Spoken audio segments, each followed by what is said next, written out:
Hello everybody, welcome back to Gyandan. Today is the 29th day of 30 days to a more powerful vocabulary. Words change their meanings. You may remember the anecdote that was told of King George the First of England and Sir Christopher Wren, the architect of St. Paul's Cathedral in London. Upon the completion of the masterly edifice of the king told Wren that his work was amusing, awful, and artificial. Sir Christopher was delighted with the royal compliment, inasmuch as 300 years ago, amusing meant amazing, awful meant awe-inspiring, and artificial meant artistic. This is a dramatic indication of how the meanings of words change over the years. Latin and Greek, of course, are dead languages and are therefore static. But a language as vital and alive as English is in a constant state of flux. In very olden days, roses used to stink. This was not the fault of the flower but of the world. In Old English, stink and stench too referred to any odor at all, good or bad.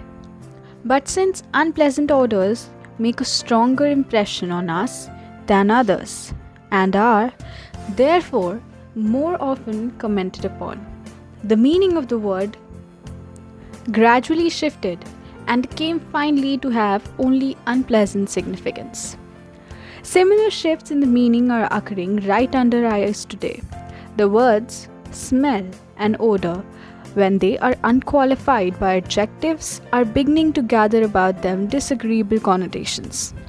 The phrases what a smell or what an odor certainly no longer refer to anything pleasant. Nowadays, when our noses are pleased, we have to resort to such terms as scent and aroma. If these words become soiled someday, as they almost surely will, we may find ourselves resorting to bouquet, a word now largely restricted to the distinctive aroma of wine. Oddly enough, the unattractive word stink has not yet stopped changing. Ever since the motion picture actor Misha Awa delivered in thousands of silver screens throughout the nation that famous remark, confidentially it stinks. The word has taken a flagrant place in our language and has enjoyed a remarkable popularity with all classes. And with what meaning? It has become the most odorless of abstractions and is applied to anything that is extraordinarily bad in any way whatsoever. This word is now on the way to inclusion in the dictionary in its new sense. Villain. Villain is another once respectable word that degenerated. Originally, a villain was a farm laborer or one who worked in a villa. Some philologists think it was helped in its downward path by its supposed connection with the unrelated word vile. Likewise, hussy, which means a fresh, pert, impudent girl, is merely a contraction of the innocent word housewife. Starve used to mean die. Zest was a piece of lemon peel. Meat in Anglo-Saxon was any food at all, as in the biblical.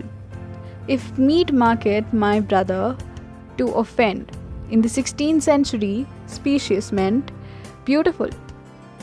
Stupid meant amazed, and mortified meant deadened. And when the American settlers found Plymouth, naughty still meant just what it sounds like, good for naught. And in the records of the colony, we find the odd phrase, small and naughty canoes. Change is, of course, one of the most reliable indications of healthy and growing language. And no language has ever grown so luxuriantly or changed so radically as English, or its close cousin, our American language. It is changing day by day. A few short years ago, broadcast meant merely to sow seeds. Now it refers to the radio. Exotic meant foreign or strange, as an exotic flower.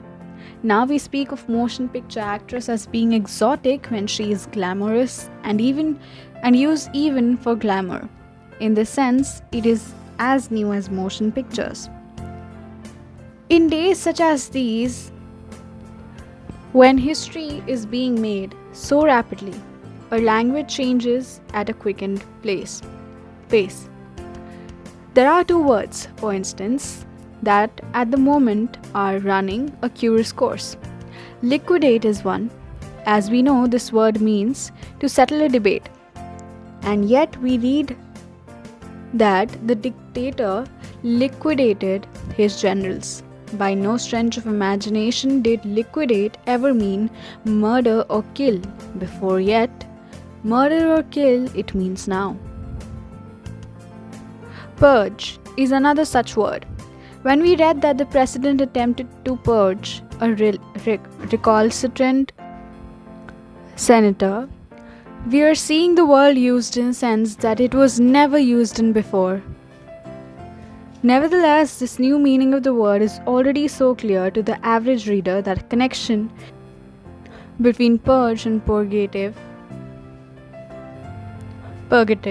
meaning laxative, probably never enters his mind. English, like time, marches on. What a word meant yesterday is no longer means today. The word humor formerly referred to one's disposition of state or state of mind, and still more formally, to one of the four fluids of the body, and still more formally, to moisture or vapor. Now it identifies as that sense by aid which we can appreciate something funny.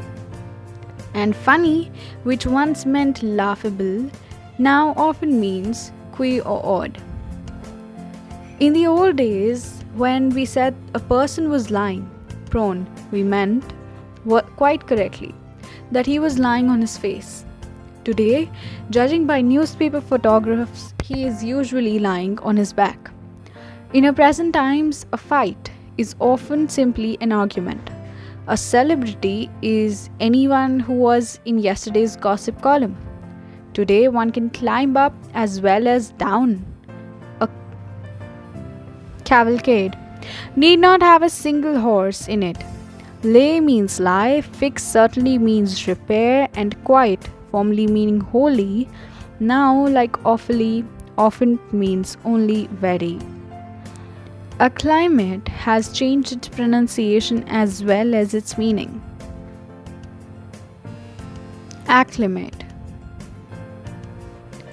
And is now usually used to show adjustment not only to weather or physical conditions, but even to one's friends. Asylum, which comes from Greek asylon, no right of seizure, meant originally place of refugee. In modern times, this word being so corrupted that it signified only lunatic asylum. Today, when we are giving asylum to so many refugees, this word is beginning to revert to its original sense. So, language shift, changes, grows, and is alive to the fingertips. There are new words for new times. If conditions today were identical with those of 60 years ago, a cabriolet would still mean a light, one horse, two-seated carriage, as it did to our great-grandfathers, and not a convertible automobile coupe. If civilization had not changed from Anglo-Saxon times, curious would still mean careful, and silly would still mean blessed. You will find it a fascinating and also invaluable game if you will develop a practiced ability to watch for and to recognize these changes. While the object of this book has been to help you to enlarge your vocabulary, we, the authors, have also wished to make you more acutely word conscious than you may ever have been before. You have come now practically to the end of your course. The next chapter will be a review test. You will have some idea of the progress that you have made when we tell you that in these lessons you have added more words to your vocabulary than the average adult adds during his entire life.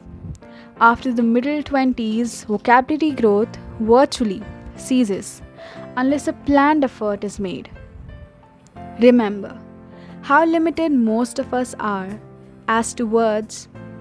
9 native words such as it and the make up 1/4 of a conversation. Add 34 more words and you have half the words of a daily speech. That is, 43 words do 50% of a conversational work. There is so little you have to do to beat this average. Write it down in your primer that a mastery of words is one of the essentials in every spheres of life. That was the end of chapter 29. To be continued. Thank you for watching the video. Like, share, subscribe.